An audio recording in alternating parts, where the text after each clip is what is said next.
Henesis. Ang paglikha. Unang kabanata.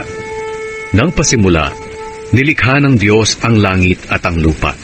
Ang mundo noon ay wala pang anyo at wala pang laman. Ang tubig na bumabalot sa mundo ay balot ng kadiliman. At ang Espiritu ng Diyos ay kumikilos sa ibabaw ng mga tubig. Sinabi ng Diyos, magkaroon ng liwanag, at nagkaroon nga ng liwanag. Nasiyahan ng Diyos sa liwanag na nakita niya. Pagkatapos, inihiwalay niya ang liwanag sa kadiliman.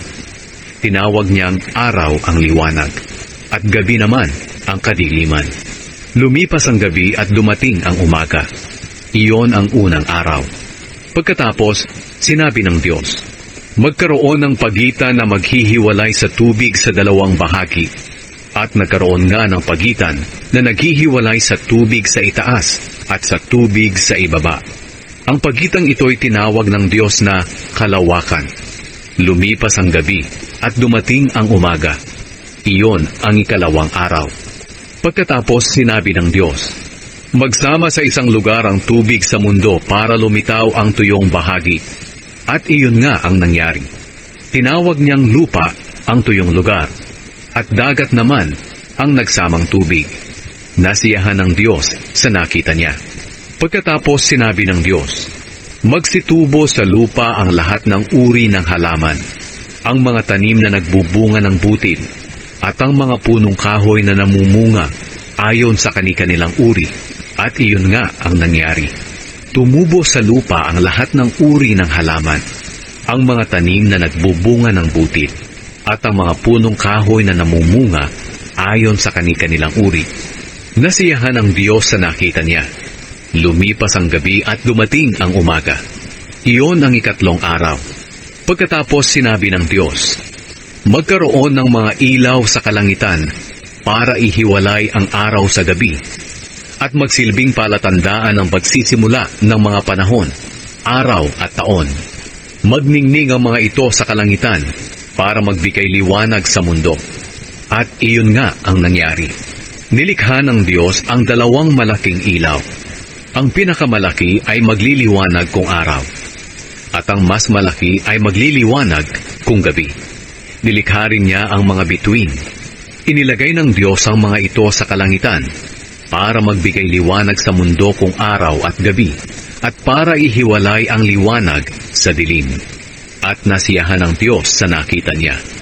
Lumipas ang gabi at dumating ang umaga. Iyon ang ikaapat na araw.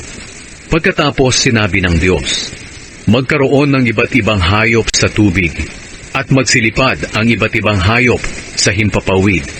Kaya nilikha ng Diyos ang malalaking hayop sa dagat, at ang lahat ng uri ng hayop na nakatira sa tubig, at ang lahat ng uri ng hayop na lumilipad. Nasiyahan ng Diyos sa nakita niya, at binasbasan niya ang mga ito. Sinabi niya, magpakarami kayo, kayong mga hayop sa tubig, at mga hayop na lumilipad. Lumipas ang gabi, at dumating ang umaga. Iyon ang ikalimang araw. Pagkatapos sinabi ng Diyos, magkaroon ng iba't ibang uri ng hayop sa lupa, mga hayop na maamo at mailap, malalaki at maliliit. At iyon nga ang nangyari. Nilikha ng Diyos ang lahat ng ito at nasiyahan siya sa nakita niya. Pagkatapos sinabi ng Diyos, likhain natin ang tao ayon sa ating wangis. Sila ang mamamahala sa lahat ng uri ng hayop, mga lumalangoy, lumilipad, lumalakad at gumagapang. Kaya nilikha ng Diyos ang tao, lalaki at babae, ayon sa wangis niya. Binasbasan niya sila at sinabi, magpakarami kayo para mangalat ang mga lahi ninyo at mamahala sa buong mundo, at pamahalaan ninyo ang lahat ng hayop.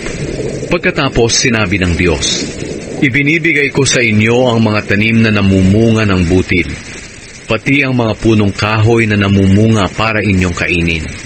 At ibinibigay ko sa lahat ng hayop ang lahat ng luntiang halaman bilang pagkain nila.